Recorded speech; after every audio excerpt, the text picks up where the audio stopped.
Okay, Houston, we've had a problem here. This is Houston. Say again, please. Houston, we've had a problem. Houston, we don't have a problem. Today we're going to learn about how to do this. We've talked about units and converting units, but actually let's talk about, there's sort of two things we talk about. There's units and there's dimensions. All right, so a unit is like a meter and a dimension is distance. See, there's a difference between the two. This is the, and you can measure, distance can be measured in miles, kilometers, meters, a lot of things. So the dimension's like the bigger thing. And then there's lots of ways to do units. But now what we're going to do is we're going to convert units. Now, as you probably realize, you can't convert distance into time because they're different dimensions. But I can convert meters into kilometers because they're both distance. Make sense? So let's just learn a process on how we can do these. These will help us mathematically as we go forward. So I'm going to do something simple. Let's say I have 523 megagrams, and I want to ask how many milligrams that is. All right. Now we've got the table over here with some conversions, but also maybe on this one, since it's kind of metric to metric or the SI to SI, we can use this table right here that we had in a previous video. So watch how I do this. Very important. I'm going to say 523 megagrams over 1. And I'm going to use what I call the railroad track model. So we're going to draw this, and what I want to do is I want to cancel. Another way to, when we convert units, the method you want to use is what's called unit cancellation. And when I want to write my conversion factors as fractions. All right, you'll see what I mean by that in a minute. So I have to look at this unit, and since I want it to cancel out, this is mathematically, algebraically, these have to cancel. I'm going to go from megagrams to grams. Megagrams to grams. Remember what I said a minute, which is the bigger unit? The megagram is a big unit, gram is a small unit, comparatively speaking, and there are 10 to the 6th, or a million, we'll write it out here, a million grams in a megagrams. Now, these are an equivalent statement. I could have just written, a million, oops, I'm missing a 0. It's 10 to the, there we go, 10 to the 6th. A million megagrams, or a million grams, is equal to a megagram. But I write it as a fraction because I want to mathematically cause these to cancel. And I want to go to milligrams, and then I've got the G, so I'm going to say the G, I'm going to move it down here, and I'm going to do here. Now the big unit now is the gram. The gram is the big unit, and a milli means there's 1,000th or 1,000 millis in a whole. And now I get my calculator, and all these numbers on the top, by the rule, every number on the top you multiply, every number on the bottom you divide. I get my trusty calculator, I'll take 523, this is going to be a big number, right? Because I'm timesing it by a million, 1, 2, 3, 4, 5, 6, times 1,000. Now I get a big number, and it represents itself as 5.23 times 10 to the 11th. So that's how you would do that problem. Let's do another problem, and this problem what I want to do is I want to take, like the average weight of a human might be, let's say, 150 pounds. I want to ask the question, how many kilograms is that? So again, it's mass to mass, not distance to distance, but mass to mass. So I could say 150 pounds. Notice I write as a fraction over 1, importante. And then I'm going to use this conversion factor right here. I know how many pounds are in a gram, so I can say pounds per gram. Notice I'm putting the units in first. So there's 454 grams in 1 pound. Pounds cancel, but I want to get to kilograms, so I do one more fraction. I just keep adding fractions, and see the G is on top, so I put the G on the bottom, and then I want to convert to kilogram. You kind of have to figure out I've got to go between two different, I didn't have a direct conversion from pounds to kilograms, and then there is 1,000 grams in a kilogram. Again, the kilogram is the bigger unit, and this is the smaller unit. I get my calculator out. Now this one I do have a number on the top and the bottom, but I'm just going to take 150 times 454 divided by 1,000. And I get that to be 68.1 kilograms. All right? Now let's get a little bit more complex. Now let's talk about one where you have more than one dimension, all right? And we're going to talk about this question that we got here from about the blood. So blood can travel at 39.7 centimeters per second. As you can see the question, it asks to find it in feet per minute, and also miles per hour. So how are we going to do this? Now, we have multiple dimensions, so here's the trick. I like to say no slashies. Everybody say that. No slashies. So I'm going to write 39.7 centimeters. Watch what I do. Fraction over 1 second. Fraction. Fraction.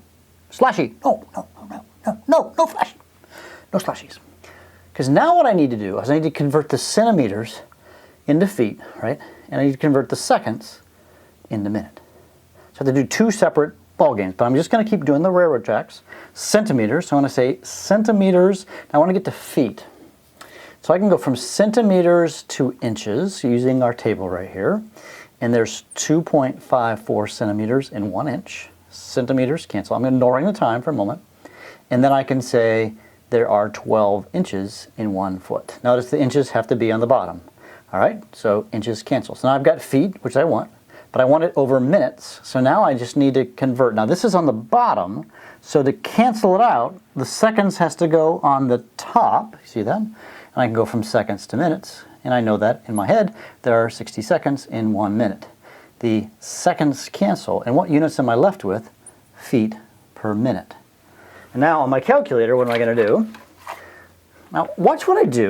You can't really see this, but I'm going to take 39.7, if I could type in, 39.7 divided by 2.54 times 60, divided by 12.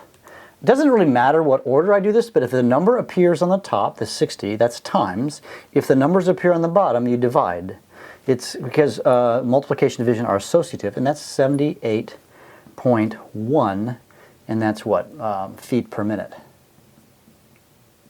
Now if I wanted to go to miles per hour, how should I do that? Miles per hour. I think I'll just take this number. I'll take 78.1 feet per minute, because this is going to be relatively easy. Feet, there's 5,280 feet in 1 mile. So I'm just going to take this and go a little bit farther. And then I can say 1 minute and hour. Actually, no, I did that wrong. There's 1 hour. There are 60 minutes in 1 hour. And then now the minutes cancel. See how it went from opposites. And then the feet cancel. Boom, got a bing. So I'm going to take 78.1, which is actually stored in my calculator, divided by 5280, because that's on the bottom, times 60. And it travels at 0.88 miles ph, miles per hour. Make sense?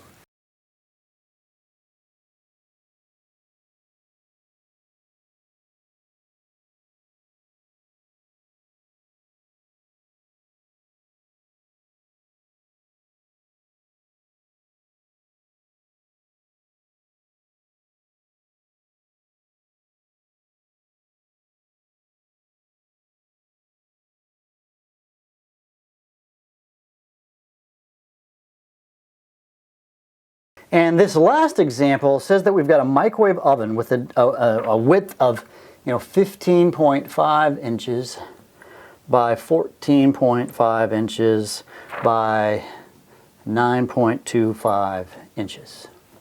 And we want to convert that to SI units. Now SI units for distance is meters. So what we're trying to convert is to convert it into meters, but it's sort of not exactly meters.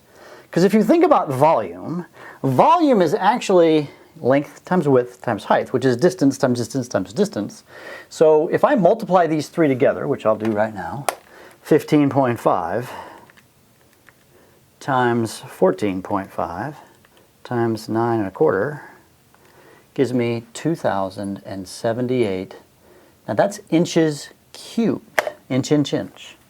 Now, this is actually important. I need to convert inches to meters, which isn't terribly difficult, but it actually can be a problematic problem. So let me explain how to do this. When you have something that's like inch cubed, watch how I write this. I'm going to write this as 2,078 inch, inch, inch over 1. Because what I need to do is I have to actually cancel out 3-inch units and get the meters. Now if we use our table over here, I'm going to go from inches to centimeters. All right, so there is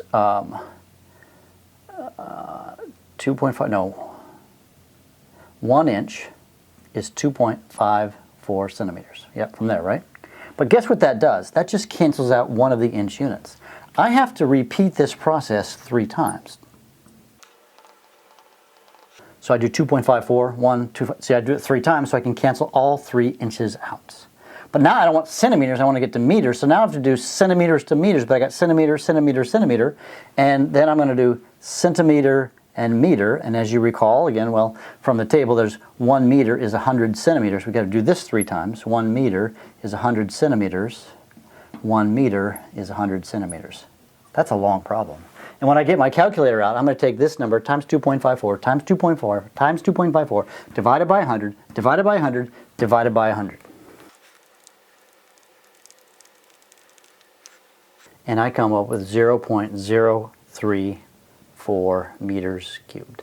And there you have it. When you get these ones that could be, this was a cubic problem, it could also be a square problem, but if you end up with something with squares or cubes, you call inch or something like that. So Houston, I don't think we have a problem. You're going to be doing a lot of these problems in class. I'm going to be able to help you. And so you kind of get the sense of how to do these conversion problems.